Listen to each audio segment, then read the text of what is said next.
What's up, foodie world? As I'm calling y'all now, Hungry Heroes. I'm your host, Apollo Woods, with the Bigger Than Food podcast. This is episode number 13.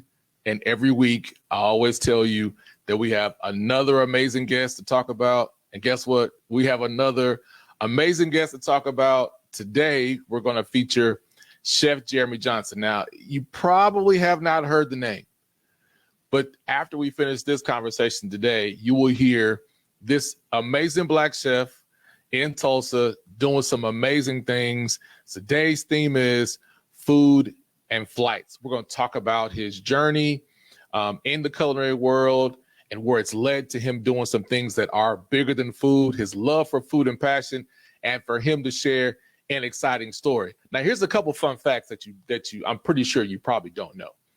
Chef Jeremy and his catering company, Kitchen Table Catering, I'm going to say it, is named one of the top 3 Black chefs and catering companies in Tulsa. Yes, I'm go ahead and say it because I believe that it is true.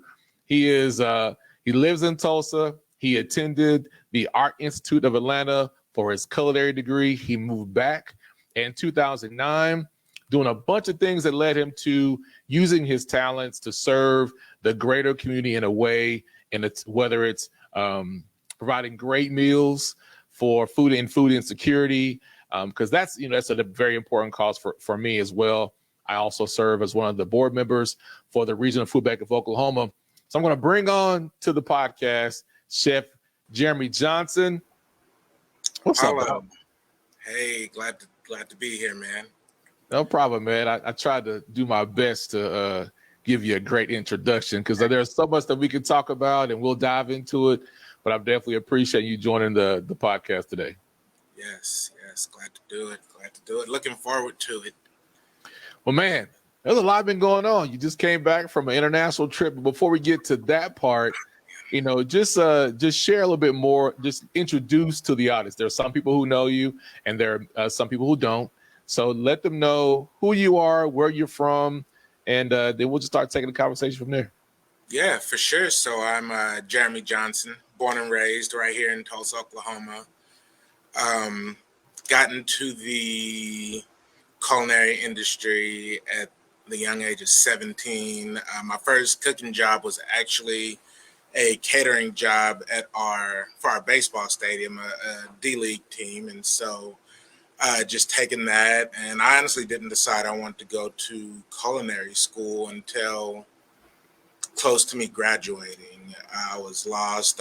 Computer science was the way to go, and I just really didn't have the passion for it. But even as a kid, I loved being in the kitchen with my aunts and my grandmas and all those people, that influence us in our cooking skills. And so that drifted me towards cooking. I grew up watching Emerald Live. Most of my family lives in Louisiana, north of New Orleans, and so just heavily influenced by the food there, and going to school in Atlanta and being around so many great people there. Just I picked up so much, but honestly, it didn't stick until I got here, and I started working for a barbecue restaurant named Oklahoma Joe's Barbecue in 2012. I want to say, and then I helped them branch out and open up 3 more locations. And in that time was when I started working at the food bank in 2013, and really had a passion for giving back to the community. Now, look, I know in that brief synopsis, you skipped over a lot of things. Like, you just don't go from I enjoy cooking, and then before I graduate, I went to Atlanta, helped open up 3 restaurants, and you got this executive chef going on. There's more in that process that lets people know. And the reason why, I started this podcast is I wanted people to know the amazing Black talent that we have here in Oklahoma and just all over the United States. But also there's a deeper story about what it is that you do. So you mentioned your grandmother, you mentioned people in your family, which is honestly something that I get from most Black male chefs I talk to. So just for me, my mom is she is a cook still. She works at a school district here. In where I'm from, in my hometown, my grandmother was a cook. I mean, her occupation on her birth and death certificate said domestic worker. So she cooking 12 kids. She adopted 4 more, big family. I'm one of 47 grandkids. So food is just a part of what we do. And that also influenced me. So I want you to back up a little bit Yeah. and talk about the influences of how did cooking become an influence in the early time? Do you remember remember some of the early days when you were younger, when you started taking an interest in cooking? Talk about those Yeah. moments. So honestly, we can go in and talk about moms and aunts and grandmas, but honestly, as much as I enjoyed cooking with them, it was my dad that instilled my love of cooking and doing events. Um, I remember the first thing I ever cooked. He was teaching me how to cook eggs at the age of 4. My sister was just born, and I was preschool doing half days, and he just asked me what I wanted to eat, and I was like, I want some eggs.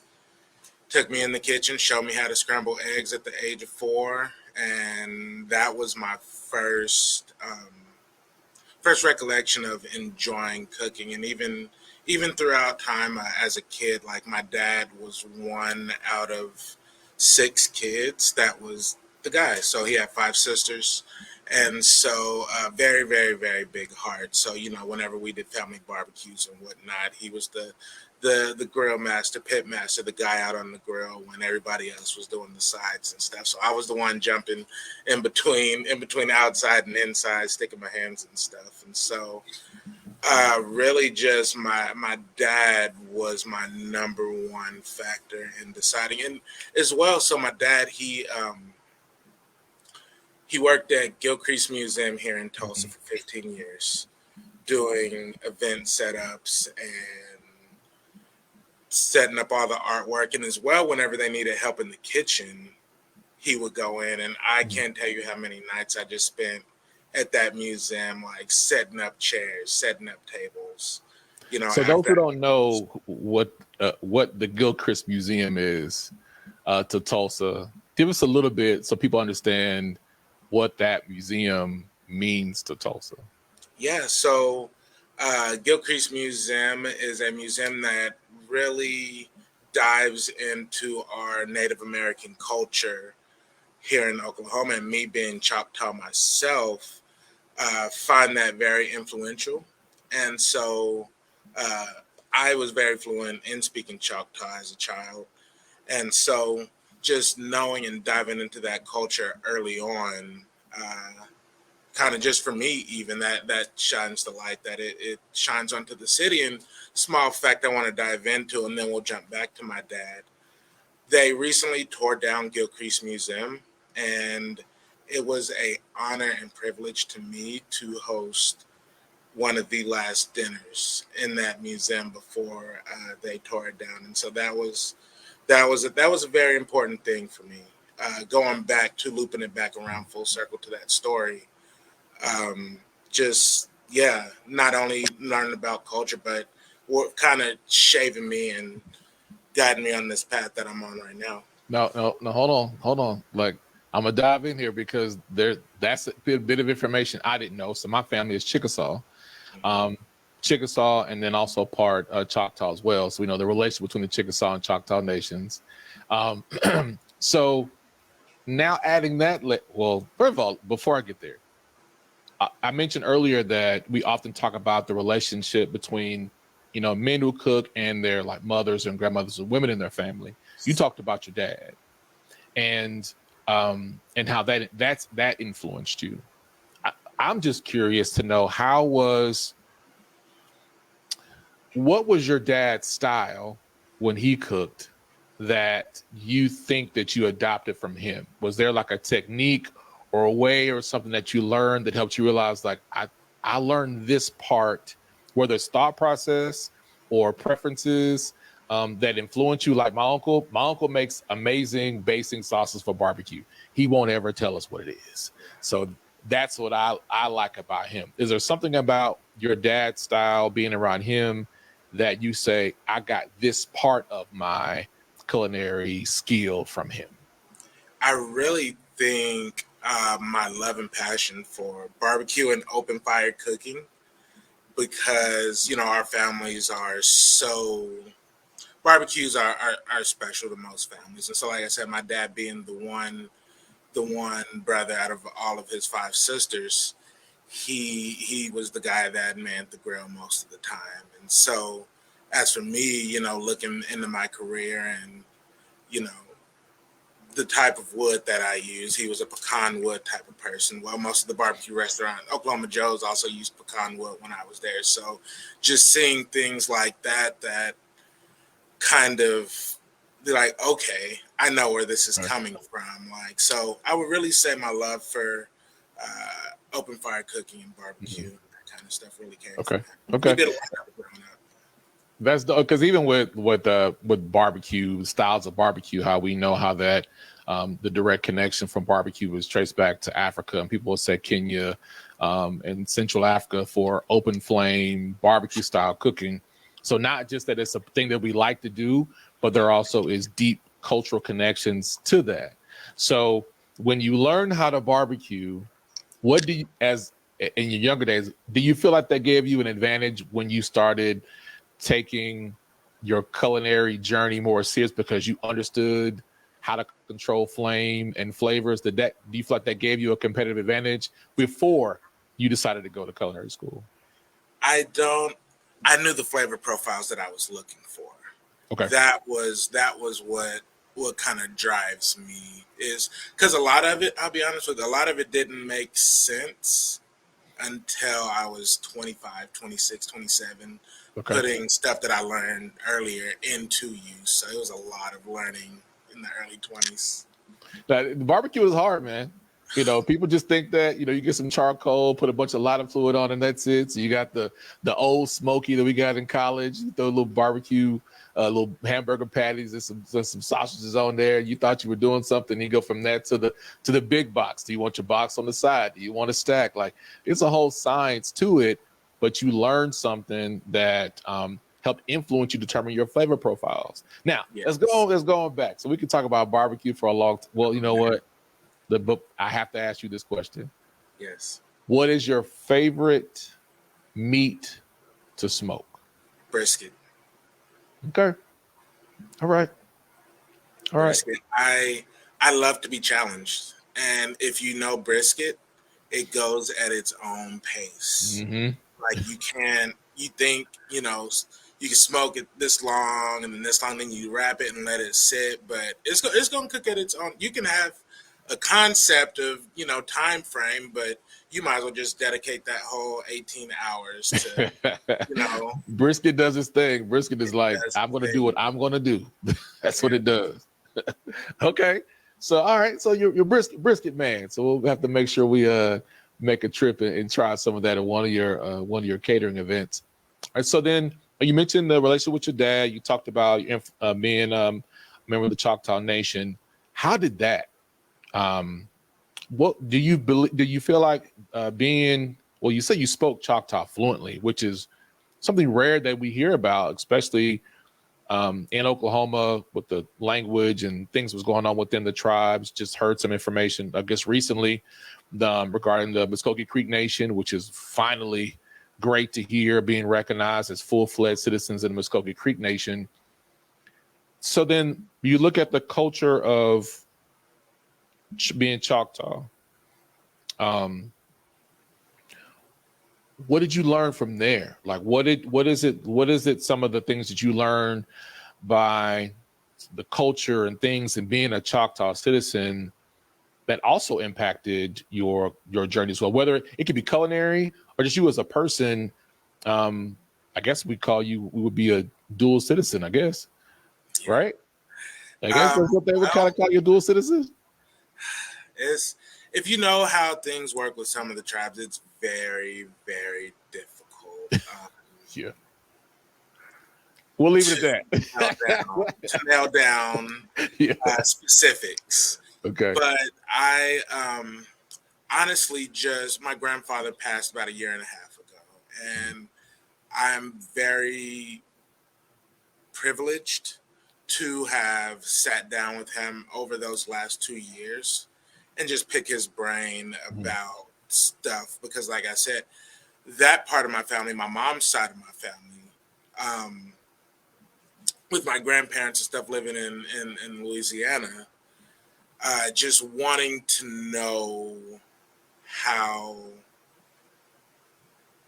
the history, knowing where I come from, what why we celebrate the things we do, why we do the things we do, and honestly, just hearing his story from going born in 1941, moving up here. His parents moved him here just to go to Booker T. Washington High School. And if you know anything about Booker T. Washington High School, the Harris family is a big family. And so just to be a part of that lineage and know where I come from and know that there's our hands have been all over this state, pretty much from Boley all the way up to Tulsa. Like I can pinpoint so many stories. And Okay, you gotta give us one, because I'm pretty. There's somebody who doesn't know the significance. Now we're speaking to people who could be watching this podcast from anywhere. You know, we're in Oklahoma, so we understand more about what happens here in Oklahoma. I firmly believe that Oklahoma needs to do a better job. When I say Oklahoma, not just the state, but people living in Oklahoma need to brag and boast about the things that we do and who we are here. There's a lot of history, Black history here that needs to be talked about. So give us some insight when you talk about the legacy and history. Like give us one that you think people will be surprised to know about your heritage and connection to Booker T. Wow. Ooh, that's the man. I gotta take you there. You gotta give me at least one.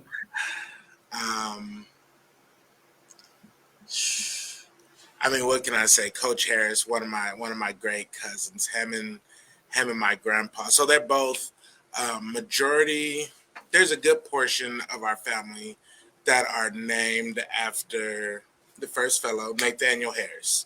So throughout history, there's so many Nathaniel Harrises. My grandfather's name was Nathaniel Harris, as well as Coach Nathaniel Harris from Booker T. And so them being first cousins, as a kid, looping back around the barbecue, like they were the ones that made sure that we knew whenever we had family reunions, like our history, our families, where they came from. But ironically, funny story, nobody can ever beat them in dominoes. You could sit there all day at the family and they tell you story after story after story. But them two wasn't getting up from that table because they wasn't losing. So here we're talking about, you got this pride of barbecue, but it was, you're not gonna beat me on these bones. Yeah. And so just getting the education, but also learning better how to play dominoes. Okay. But yeah, just I'm very fortunate to know so much about my family and where they come from in Oklahoma, and also just how many of us have went through the system that is Booker T and produced so many great products out of it. I say products, so many great people that do great things around Tulsa, Oklahoma, and the world.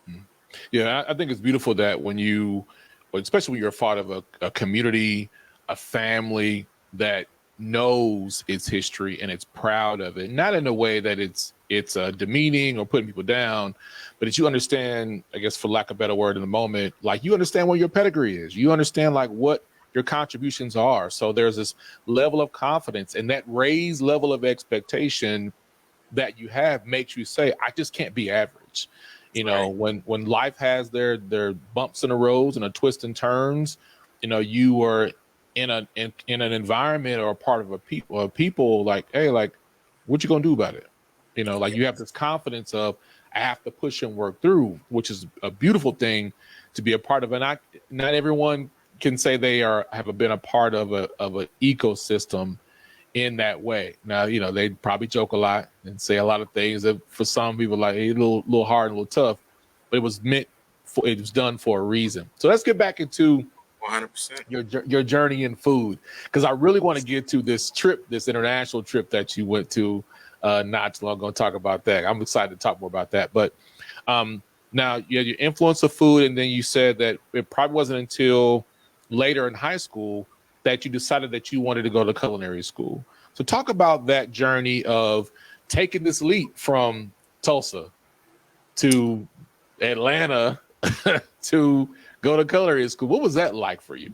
So, growing up as a kid, going on vacations, there was typically 3 cities we visited in family: Dallas, New Orleans, and Atlanta. Okay. And so I do have some family in Houston, but most of them live in Dallas. So the people from Houston would drive up typically. Yeah. But knowing those 3 cities, my parents always had the dream of moving to Atlanta, opening up a business. Ended up not happening. My father ended up passing the day after I graduated high school. Mm. And so that I was still like, I was leaning more towards going to culinary school because computer science, just once I dove into it and realized I didn't have the passion for it. Like, it was fun because I like challenging things, but I knew deep down it wouldn't have gave me the level of excitement and the level of passion that I wanted. And so taking that, and with my dad passing, knowing that he always wanted to go to Atlanta and be in Atlanta, live in Atlanta, was kind of the leap that I needed to take that jump, because he was my number one influence. So if you take the fact of him being the first person to teach me how to cook, to event setups at Gilcrease Museum, family barbecues, like all that stuff, like I had to sit back and look at it and realize that was what I wanted to do. Like, that was what brought me passion, and I could continue to how do I say it? Continue his legacy, just who he was and what he meant to our family, and so that's really what led me to going to Atlanta. I think it's really beautiful to hear, you know, you talk about your dad and your uncle, just the influence of men around you, because oftentimes the conversation is surrounded by the conversation about women, and you don't often hear anymore of this conversation, like what role are men playing in influencing. And just from a personal story for me, you know, my mom having 6 brothers, it wasn't a big deal for men to know how to cook in the kitchen and also do manly stuff outside. So seeing that example for me was like, well, that's just what you do. You just, I mean, there's no particular role of things, but just their presence. I mean, they were athletic, they were strong, but they were also gentle. They had expectations, and they created this camaraderie need. And to hear you talk about wanting to continue this legacy that you have witnessed, and now where you are now, you know, with executive chef catering, you've done some amazing catering things in your career. So if you take, so you got out of culinary school what year? 2009. So 2009. So 2009. Before that, do you remember your first time where you catered for the first time? Like, this is your first catering opportunity before culinary school. Like, oh, no. I don't like that question either. You remember the moment where they were like, hey, Jeremy, JJ, wherever they called you, like where you had to cook, like you led what was going on in the kitchen. It was you. It was your show. Do you remember that time? Yeah, honestly, it was just my friends coming to my house, like, you know, coming over during the summers, whether if we weren't at summer camp, whatever, even on the weekends, you know, the boys coming over, y'all up playing Madden, NBA Live, 2K, whatever you were playing at the time. But just really finding stuff in the fridge and whipping up something for 5 to 10 of us. It didn't really matter what it was, whether it's grilled Yeah. cheese and soup or whatever, but just knowing that I nourished my friends. Like, it may not have meant much to them at 13, 14, Yeah. 15, but that joy that it brought me is what extended um, to that. And honestly, I kind of want to piggyback off your question because I have a story about my first catering job. Like I said, my first real cooking job was at Driller Stadium, and there was an older fellow who had been there uh, since we had the team. And honestly, he passed, I want to say, 2 or 3 weeks into the homestand. Um, and he really took a liking to me because he knew what I had just went through with my dad. And so he, under that month, took me under his wing and kind of taught me a little bit about catering. Like, the press seats and the box seats are different from the stuff that we serve in the concession stand, and just having a different mindset for all over the park. And even though he ended up passing about a month into the baseball season, they gave me the job. That's how I got that first catering job, was just honestly him taking me under his wing for the first month of the homestand, and I ended up getting the job. That's so. So that's how you see it. So I'm just going to take what I heard just in this conversation now. So you have this environment. You got your dad. You have going to the Gilchrist Museum. You're seeing that. You got these different things you're learning with catering, and then you have an opportunity to work at the Drillers, and then you're taught by someone else things that you would need to know, and then you got this job. If you All look back before now, culinary school. there was before. All before culinary school. All All before that was in me graduating high school in that little time span. all before culinary school. If you look back now, would you say that those opportunities before culinary school were setting you up for this foundation of today? Oh, for sure.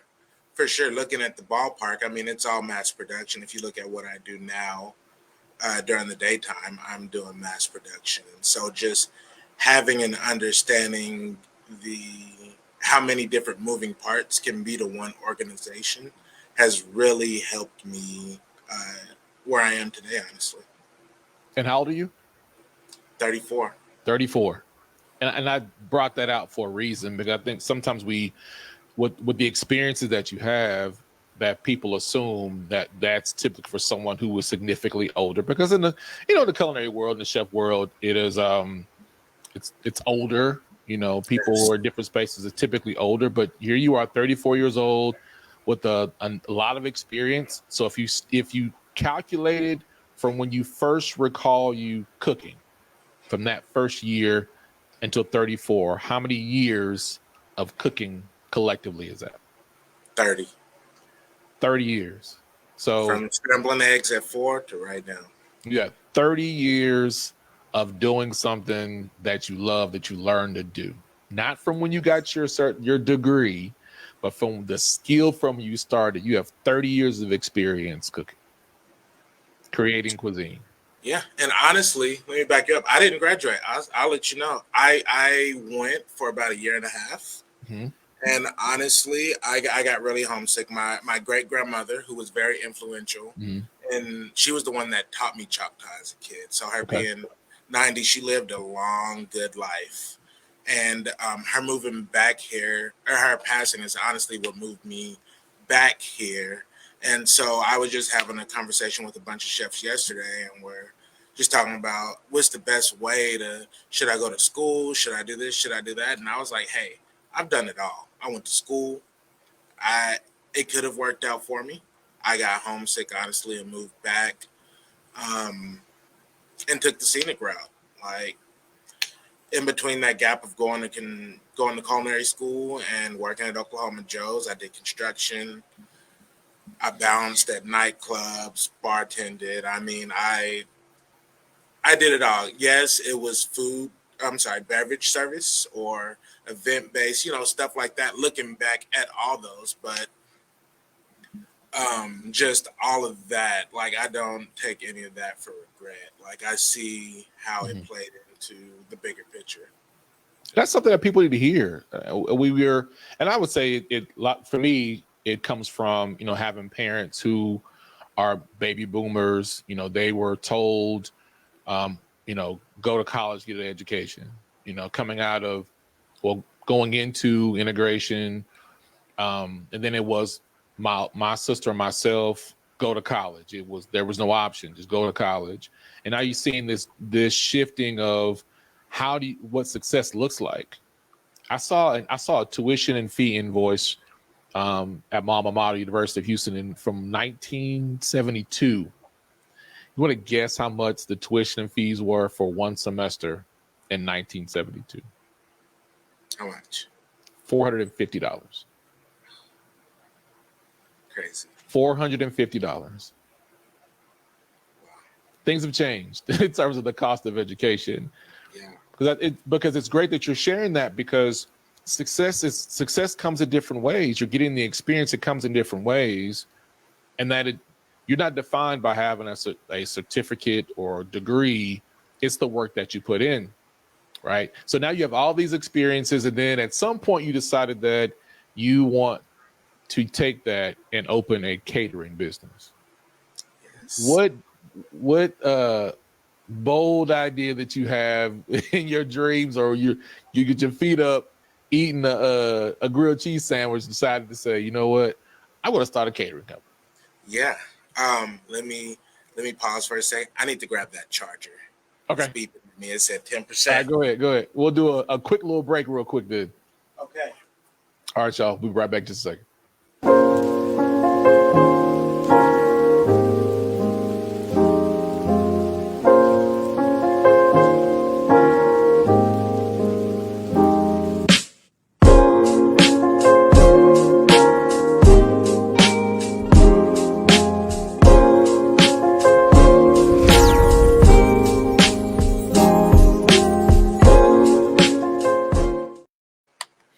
All right. So while Chef Jeremy is getting his charger ready, I thank y'all for listening to the podcast. And this is one of the many people that we are interviewing on the podcast, and it's important for me, as I've said, so that way we showcase all the amazing talent that we have. And I'm just enjoying this conversation with him to learn about that. And he said something like, for me, it sets home as I'm looking at younger cousins and people that I know that felt this pressure. They had to go to college to be successful. You look at a person, I got 2 degrees, a whole lot of student loan debt. So President Biden or whomever else, go and put some more money back in the economy and waive these student loan payments that I keep deferring, because y'all ain't gonna get y'all money, because I'm gonna keep pushing those things off. So now Chef Jeremy's back. He's joining us back in charge of the phone. So just tell us how you came to this place of all these bartending, bouncing, security, promotions, catering, all this stuff. And you said, I'm going to do something a lot more challenging as well. And I'm going to open a business, and I want to start a catering company. What was that journey like? Yeah. It was, I don't want to say it was hard, because you always got to put in the work 100%, no matter what. There's no shortcutting it. For me, it was a good decision, because at the time, our in-home cater, I'm sorry, our in-house cater for our church had just stepped out. They had grown so much that they were like, hey, you know, we just can't handle small events like this anymore. And so, knowing the work that I had put in throughout Tulsa, my church was reached out to me and was like, hey, how do you feel about coming in, doing charcuterie boards for us, or soup and sandwich lunches, Wednesday night dinners, those kind of things. And so that consistency helped me build up to get to where I needed to be to start the LLC, because takes money to make money. And so just having that backbone, me and my wife started in 2016 working for the church, doing odd and stuff. And in 2018, so it really took us 2 years to get to where we needed to be to say, hey, let's do this 100%.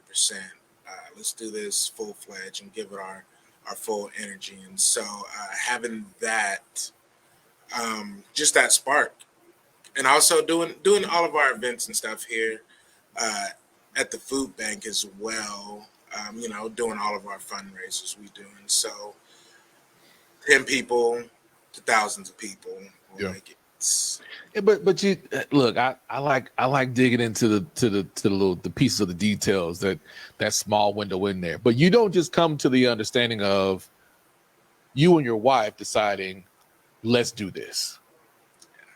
So there's somebody listening, and I can tell from my own experiences, that feeling that you get, that thought you get, for me, it's prayerfully of this is something that I'm supposed to do, right?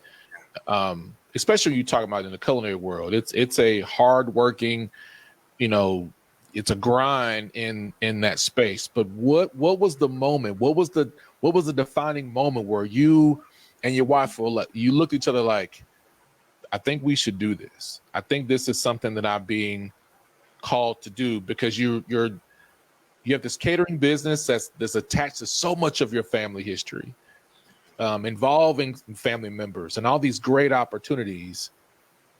But you've been really doing this that's helped people. So yes. so to my question is, but what was that moment? What was that kind of like where you were maybe wherever conversation you and your wife were having, were like, I think we should do this. Like, what was that? Okay, so I'm gonna push you there because me and my I wife, want to get it out. we have been best friends since we were 19. Okay. I met her right before I went to culinary school, and I came back, and the first person I ran into once I moved back to Tulsa was her. And so, just over that span of being 10 years, we eventually decided to date. And so, in that mixture of conversation, we decided that, hey, I'm really good at people skills. I'm really organized. So she's really been the one as well to kind of spark and push behind me, because, it's not all on one person. And so I would definitely say her and being in the mix, of us just being together. It was kind of the plan once we started talking to begin with. It's like, hey, I need you. I feel like this is something I'm very passionate about. I I can't do it alone.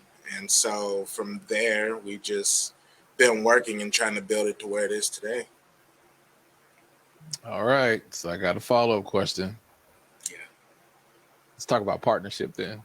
Yeah. In the business context, right? Because what you gave us was you have another person who brings value to this concept, this idea, and then you may not really be sure where it's going to go, but you found somebody and she found you that you complement each other. So the what's been the value to you, and as y'all growing this business, on having a partner and also being a partner for the business that you've created? Um, Honestly, to highlight, it is having another set of eyes, another set of ears, someone also that understands. Because a lot of people, once you get into this, you don't realize the grind. You don't understand the hours. Mm-hmm. It definitely takes a strong woman to be with a chef. No matter whether it doesn't matter where you're a chef at. Honestly, most chefs work crazy hours. We work more than 40 hours in a week. We sometimes work more than 12 hours in a day. I know for sure I get my steps in every day. But I will honestly say for me, it's honestly having that backbone, someone that I can lean back on, that understands, that trusts, that I can be like, hey, how do you feel about this? Or I'm not, because I'll tell you, my wife, she's going to school right now to get her. She almost got her bachelor's. She's going to school to get her master's, but to be a therapist. So honestly, throughout our whole friendship, she has shot me straight. Like she's a no BS kind of person.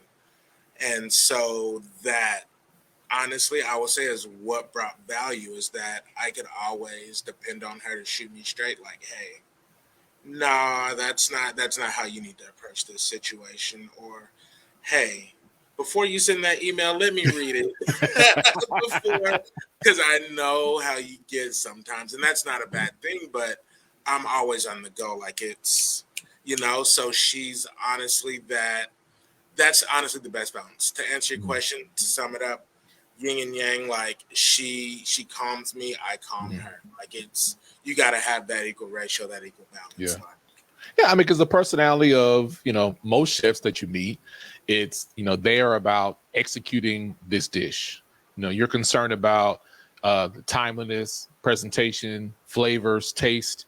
And with that, it's hard for your mind to disconnect, to go from that to now I'm going from the intensity of the heat of the kitchen and look at the presentation of my final product to now let me think about soft skills.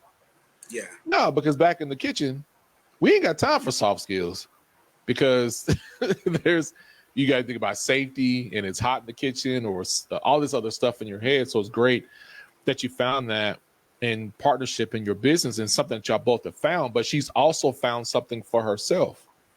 Right. Yes. So how have you supported her in her passions and dreams? Well, you're doing this thing together, but you also have individual interest. Right. Yes. So how do you feel that you've been able to support her? Because you talked quite a bit about what the balance she brings to you. What do you say that you've done from your experiences in life to help her? Because y'all have a 10+ year friendship. Yeah. So honestly, I mean, even with, because we have a daughter, Zoe. So just throwing that in, and having the business, we created the business because we had a game plan. Okay. I knew this is what I wanted. I was already so far into my career. I was like, hey, this is the game plan. This is my vision. These are the goals.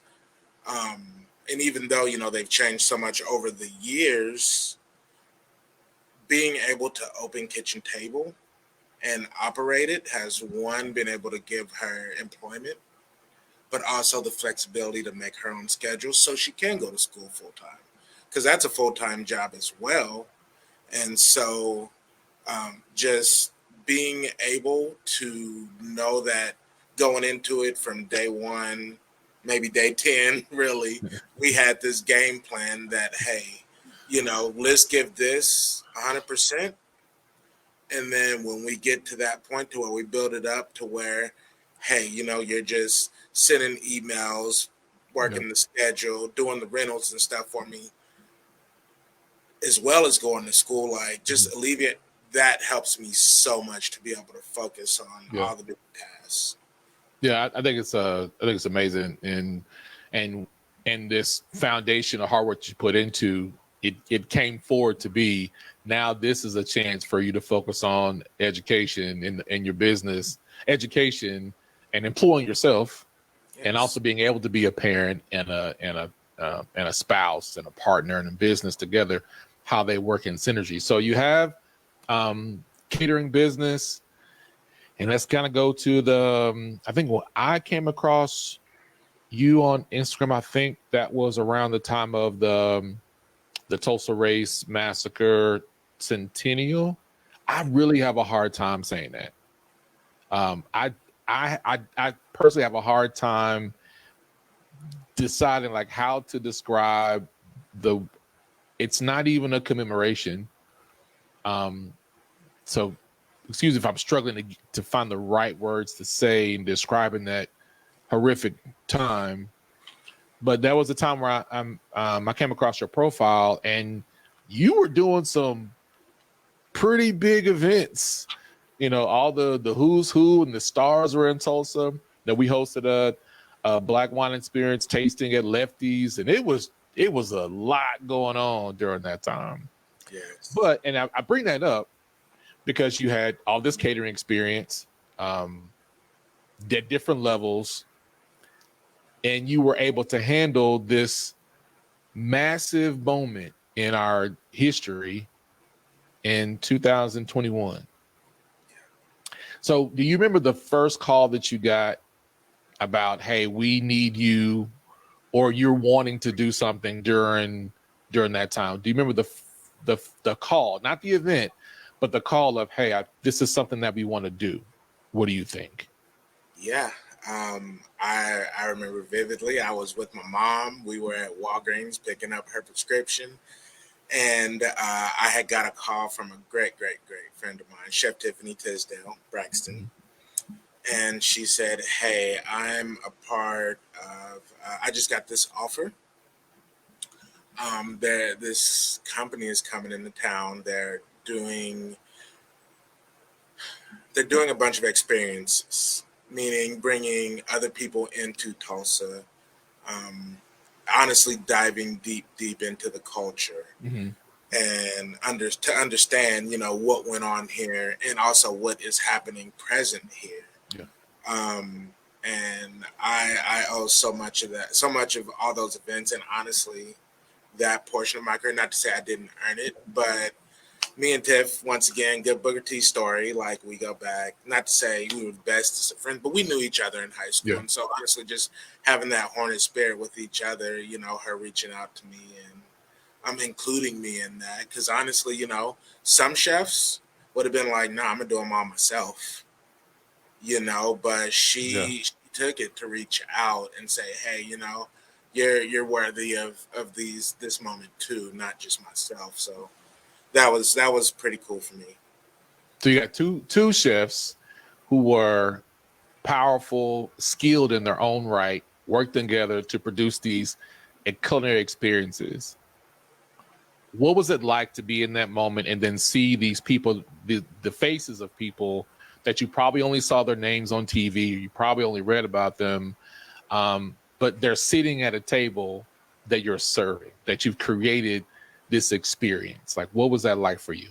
I'm trying to dig into your head and your thoughts, so that way, because I dig it that way, because I think there are times when we do things, when we're blessed to do things and create, that we don't take the moment to look at, like, I did that, like I was a part of that.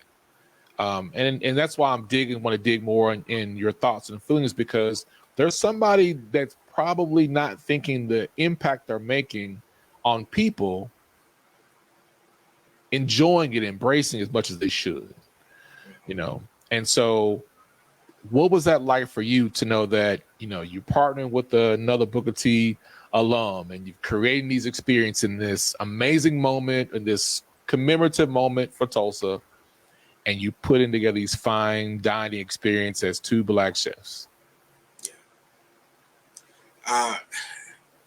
It meant a lot to me for a couple of reasons. One, honestly, if you're in Tulsa or if you're familiar with it, you either know about the Tulsa Race Massacre or you don't know about it. Me, once again, I'm one of those people whose family was into education and telling you history and knowing. So I knew about it at the age of 10 years old. My family, there's a whole section at Rudisill Library that has stuff here for you to read and to learn. And so knowing that and going into it, going to Carver Middle School, which is also on Greenwood. So Rudisill is across the street from Carver. I went to Carver Middle School. And to kind of tie in, I know a later topic on this podcast, but there was a building right across the train tracks that I looked at every day that I didn't really know what it was. And then 20 years later, he's the vice president of culinary services in that same building. Wow. So to kind of get back to the point, understanding the fact that, hey, you have this black chef who not only has a business and a good business that people love, but he has the love of the community. Mhm. And the fact that you can say that our community kitchen here at the food bank sits on Greenwood Massacre grounds is powerful and moving in itself. And that's honestly one of the biggest things. Because, a lot of people leave Tulsa, they go to bigger things. I'm not discrediting any of that. I love it. But honestly, my heart and soul and purpose feels like what I'm doing here is more fulfilling than most of the stuff I could do. Not to shortchange it, but understanding in that moment that I got to tell my story to these people that tell us stories most of the time, and telling them about my family coming from Boley to Tulsa, the meaning behind Kitchen Table Catering, everything you've been talking about, like that's why it's called Kitchen Table Catering, is because all these memories, all these stories were always revolved around sitting at a table, eating food and talking about it. And so being able to describe and tell them my story, as well as Chef Tiffany sharing her story, was very magical and powerful for me. Man, it's funny. That's not funny. It's beautiful to hear how things come together that you probably had no thought how things come together where they did. And you said something, you used the word purpose.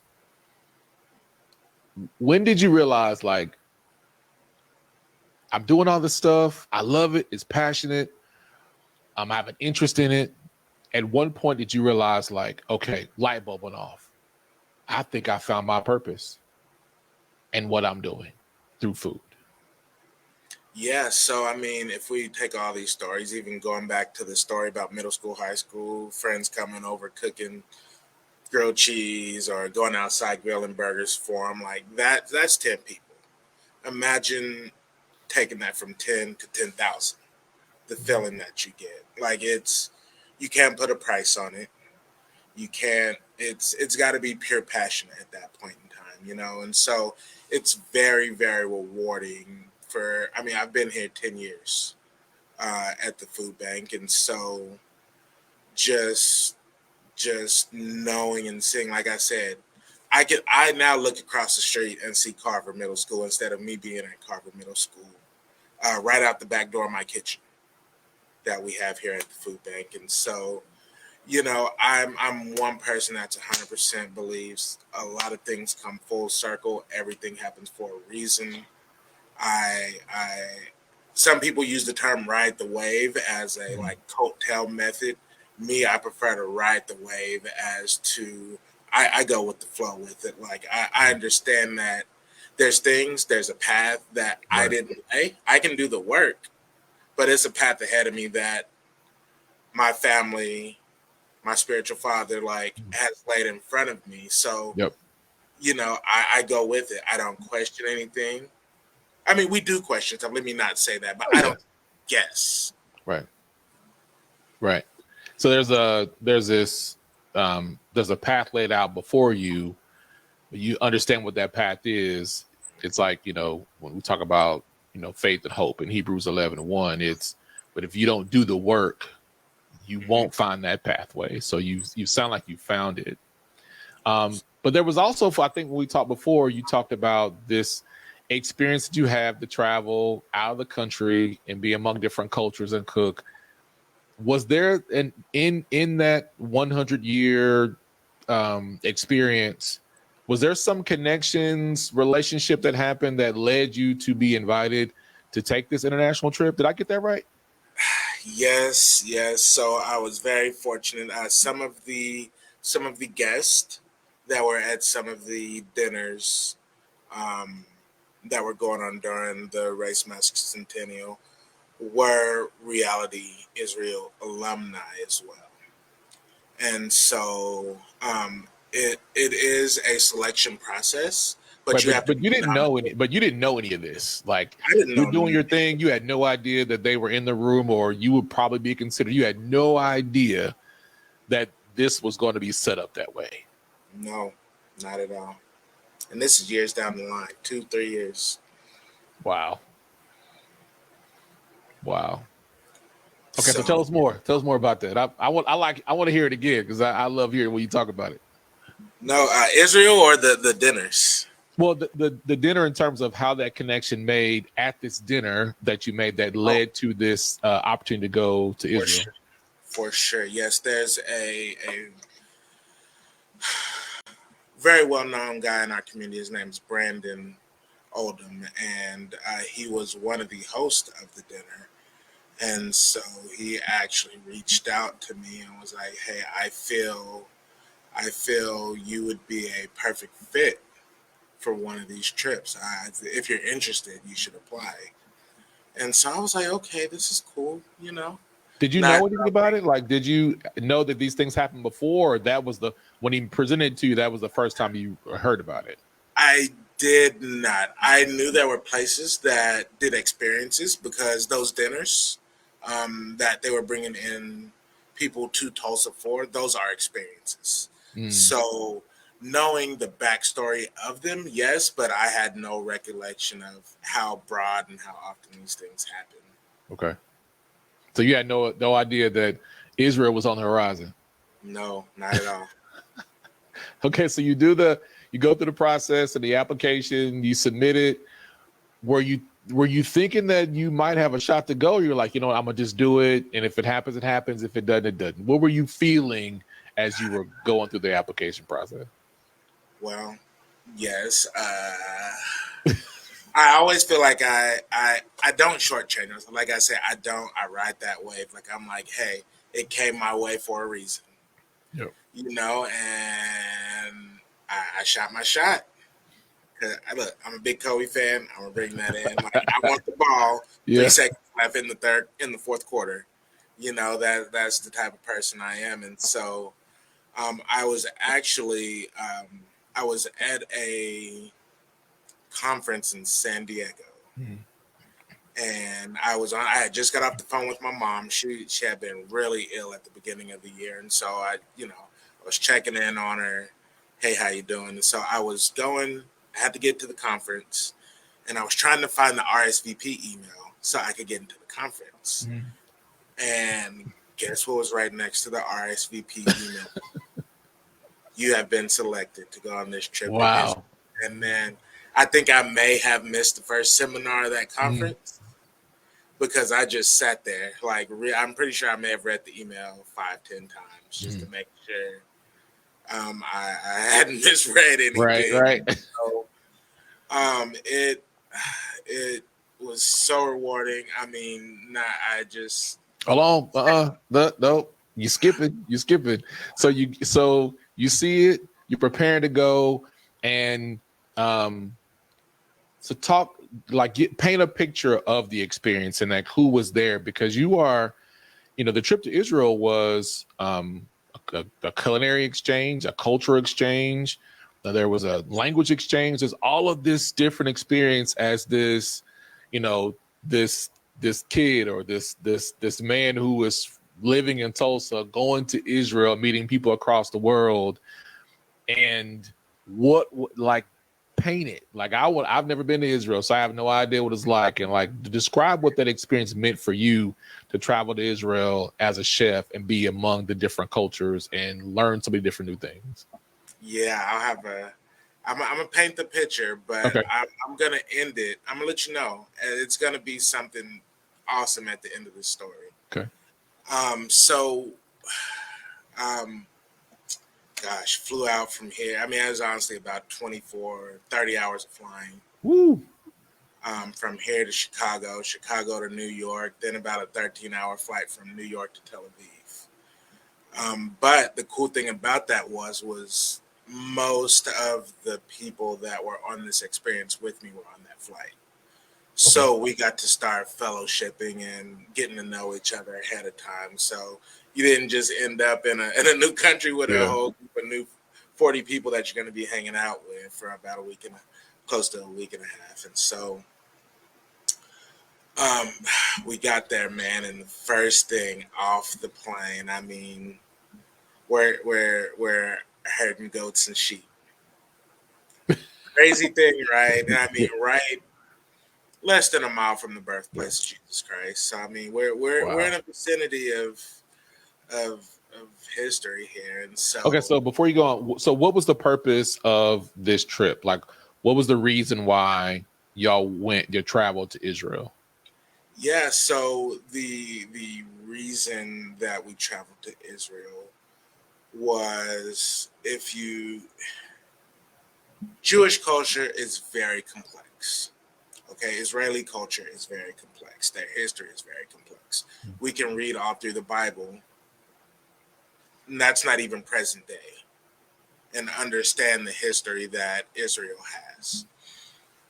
And so taking that, diving in and better understanding and seeing, I mean, we visited all groups of people, ultra Orthodox Jews, Arab communities in the West Strip, the Gaza Strip, um, tech people, people my age that that are less conservative than some of the other people that want to stick to a lot of Jewish traditions. And so honestly, diving in and better understanding their history, why things the way that they are, and also comparing our history individually and collectively, to better understand humanity. Um, as well, throw in a bunch of really awesome food and meeting some amazing chefs, but really diving in, learning more about ourselves, learning more about our leadership skills. Was everybody was the 40 people, were they all chefs? No, I maybe say a quarter to a third of us were chefs. Okay. There were sommeliers, there were GMs. There's a fellow named Brandon that owns 3 Chick-fil-A's. One of them's right across the street from Barclays. So African American fellow. this is a group of people that are in the like industry related in some industry way, related. but the different experiences industry related in Israel, and y'all are learning things together, but there's a connection to food with everybody, food, wine, or food and beverage in some way. Yes. And so, I mean, from, like I said, first thing we did when we got there was herding sheep. And we were like, fresh off the plane, it's not the first thing you want to do. But they designed it that way for a reason. Like us being leaders, there's situations that we're in that we're like, I really don't want to deal with these folks today, you know? But we're in that leadership role for a reason. And so learning how to navigate your feelings and stuff, because you're out there with 30 sheep and goats, trying to get them all in one area. There's food out there. There's water. You trying to hop step over them using the bathroom all everywhere. And it was real life experience. Like once we sat down, after every experience we did, we had a debrief. It's like, what did you learn? How did it make you feel? How would you approach the situation better next time? I mean, second day in, they had us building rafts out of old oil barrels and bamboo sticks. Like, so did you think this was a part of the trip? Did you suspect that this would be this type of leadership development when the plane landed in Israel? No, man. You know, we've been to a million conferences in our life. It ain't none of them been anything like this. But it was honestly the best trip I've ever taken. Just so many connections with people. Visiting the cross location, the tomb, like that. Walking through the Sea of Galilee, swimming in the Dead Sea. I mean, we honestly went from the top of Israel to the bottom and back, from the Syrian border down to the bottom. Like We literally And that seen was it your first time in Israel? first time in Israel. Okay, so let's connect the so just from the history perspective and things we read in the Bible and what you hear. So being able to connect what you've seen in movies or what you've read, what you've researched, and to see it for yourself, see it, touch it, smell it, engulf yourself in it. How do you believe that experience changed your perspective about your presence in the world? From a religious standpoint, I not very much different. Mhm. Growing up, we've been in church our whole lives. My dad, my mom, like they were very religious and spiritual people. Also knowing the history of how religions have changed over time in history, I'm very aware of that. But you can't take away the presence and the feeling that you get while you're there. Like and understand that it's real. Like it's something you have to experience for yourself, but you know the spirit when you're there. You can feel So when you it. take so you got travel, you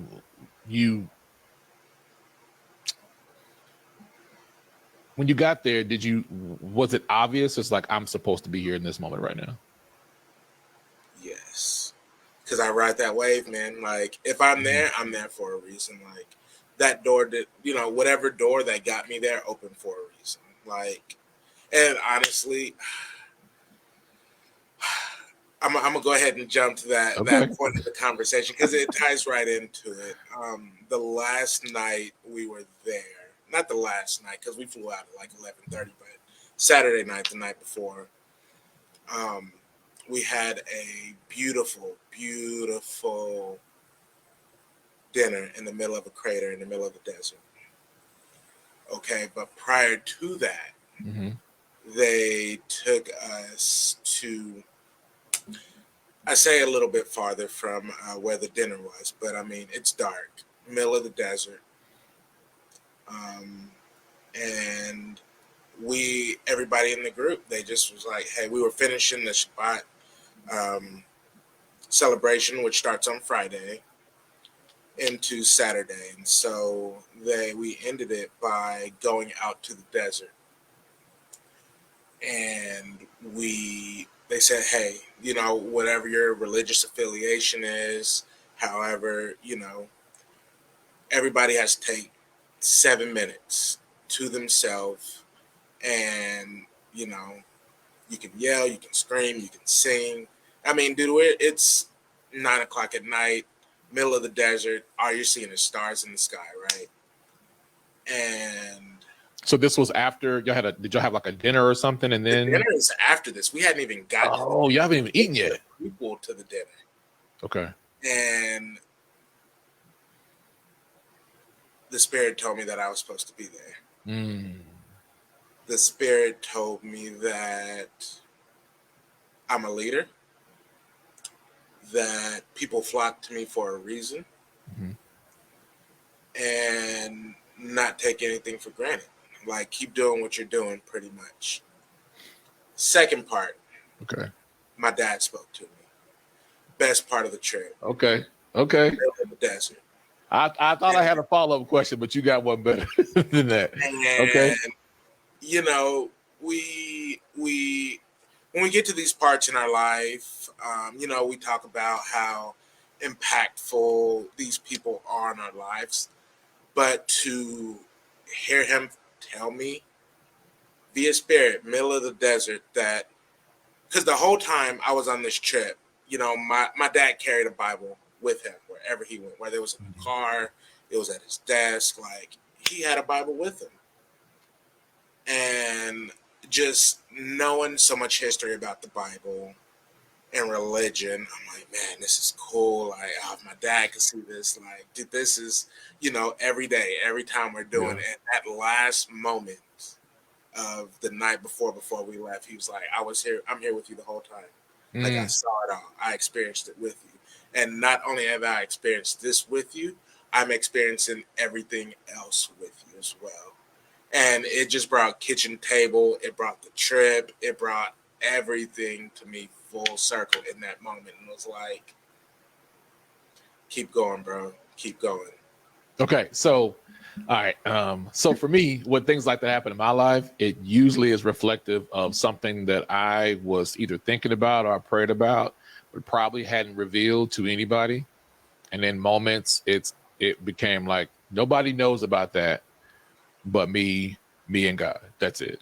Um, so some years ago, before I took the leap of faith um, to do this work at doing OKC Black Eats, had experience in an Uber ride, and the lady in the Uber ride, it's a longer story, but just to make it really quick, I could never see her face. She never turned her face as she's driving. And so I'm not thinking anything of it. But at the end of the drive, because she's asking me questions that no one knows what this is because I didn't tell anybody. And this is before I left corporate America, get into the driveway. She parks at an angle. She turns, but she didn't turn all the way where I could see her face. And she said, "I'll never see you again, but you're going to do great things in the world." I never saw her face, ever. But but for me, it was like no one knew what I was worried about or what I was thinking about or the questions that I had. And in that moment, it was God saying, like, it'll be okay. Like, you're doing what you're supposed to do. So I'm connecting that to your experience being led out to the desert, right? Being led out to the desert by the Spirit, and then having your dad, who was a big influence in your life, affirm you and tell you it'll be okay, keep going. It's that connection to after you make that commitment and purpose, that God will always show up and give you the information that you need, the assurance that you need, and the power that you need, because you took this trip from Tulsa, Oklahoma, all to Israel. You took this huge leap of faith. Okay, so I can go. Look, we can go Bible study on that one real quick, but we go. I'm gonna hold off on that one. So then you do that because I want to give you some of your time back because you do some amazing work with what you're doing at the food bank, and after that, when you came back to Tulsa, how different was your fire for what you're doing when you came back to Tulsa? From the Israel trip? Yeah. Oh, dude, I've been cooking on high ever since. Like, it's a high I cannot explain. Like, I came back, started doing yoga every day. I'm not gonna lie. Really? I'm not gonna lie. Every morning that we started out our day with a thing called morning gratitude, which I am forever grateful for. As a chef, is also someone, I'll be honest, somebody with ADHD. I've learned that to not look at stuff like that as a weakness and more of a strength. But it's given me a lot of comfort every morning because I get up 6:30 on the go every morning. Get the kid ready and off to the bus stop, or whether I'm taking her to school. Like, I'm running through everything I got to do every day between 6:30 and 7:30. But ever since that trip, and this is just something minor, 7 o'clock, 7:15 every morning, I'm outside, foot to ground, like grounding, doing yoga, talking to the spirit, just being grateful. I find something to be grateful for every day, and I start my day out like that. And it has brought so much joy. It's also slowed me down a peg in the morning to where I'm like, okay, like, let's start from here. And so that's just something minor, but it's major. Like, I can tell how much it's reflected in my daily, the 2-3 weeks that I've been back, just doing that every morning. It's different. More veggies into my meal. Like, there's so much that I could go on and on about. Yeah. I mean, it makes a difference. I think just even in my personal journey, get up, you read the Bible, you kind of get through the Bible app and you just kind of keep on going. But it wasn't until I started going outside. I was going outside, walking an hour, getting frustrations out, or just praying and meditating, being focused. It's something about being outside and being connected to the air and walking around, and when the birds are chirping and it's really quiet at the start of the day and the cool of the day. That's changed. My health has changed just from making that commitment of like focus has changed, setting intention for the day. Blood pressure is in levels that it hadn't been in years, right? And so now, if I don't do it, I'm being pulled to do it. It's like, you need to go do that, right? And it's changed just for me in terms of my health, in terms of my focus, in terms of things that God wants me to do. And sometimes the things that he will nudge you to do, you may not understand it, but because you're so connected enough, you realize, okay, this is what I'm supposed to do, and I'm going to keep doing it, right? All right, so then got two questions. I'm gonna close it out, Okay. Because I got so many more questions for you that we just don't have time for, man. Okay. So if you were, if someone's sitting in front of you, I'm a new entrepreneur. I have aspirations to start a business, whether it's a catering business or just I want to start a business. What are two things that, from your experiences in being an entrepreneur and in your career path, what are two things that you would encourage them to do as they're pursuing wanting to become an entrepreneur? What would you advise them to do? Yeah, two things, and they go hand in hand. One, find you a mentor. I have had a mentor every step of my career, going back to the guy from the baseball stadium. Even that month, like, he took me under his wing. That is key.